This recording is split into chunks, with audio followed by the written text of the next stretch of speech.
European Union gi marakta hojiksu machet tanaba leptri hojik sokna river Russia amasung Ukraine gi lanfam asida European Union gi maikaidagi 18 billion euro mateng pangnabagidamagta pukhalakhiba proposal adu Hungary gi maikaidagi reject tawrakre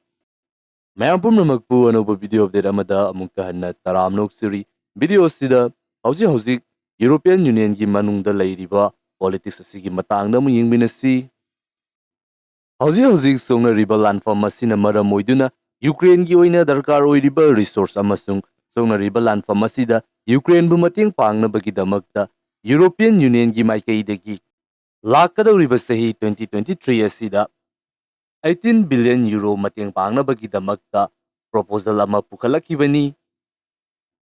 proposal asi puthorakpa matamda Ukraine gi maikaidagi hojik asi Europe asi amata oina lepinari haiduna wafam kaya ama fongdokhibasu laikhibani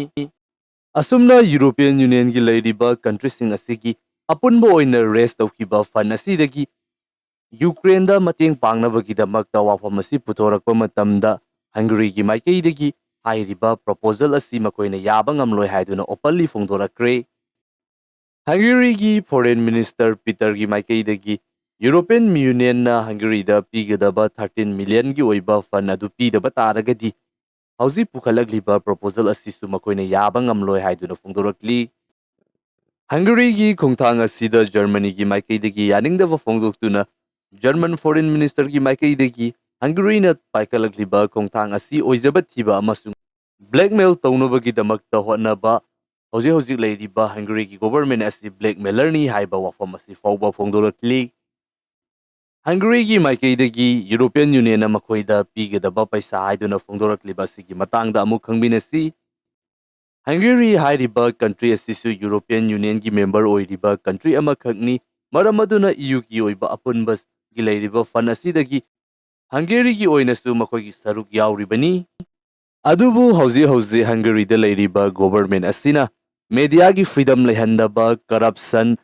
amasung emergency gi power asibu lana sijinnaduna makoina tawningbada tawba makhal makha kaya gi thawong sing tawre haiduna European Union gi maikaidagi Hungary asi hauji mapung fana democratic oiba country ama oidre Hungary gi oina leiriba lengak asi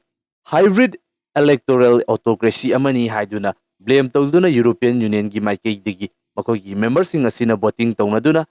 Hungary da thadagadaba fund adu suspend tawduna thamkibani Karigumba hojik leiriba Hungary gi government aduna makoigi hojik sanariba niyom aduda democratic oiba maong amada semdok semjin tawraktaba taragadi hojik ki oina 7.5 billion euro gi oiba paisa asi European Union na karigumba semdok riba fawba piroi haiduna thingzinduna thamlibani hairiba paisa asibuni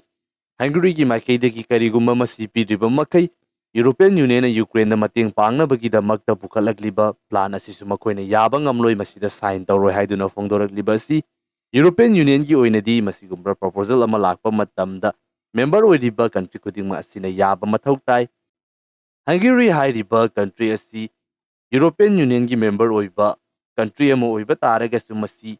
pro Russian oiba government amana hauji palibani masigi mamangdasu European Union gi maikaidagi Russia gi mathakta thamsinkiba sanctions adubu laukthoknabagidamagta lepa leitana Hungary gi maikaidagi aduma konaduna lakibasu aikoina adumak thengnakre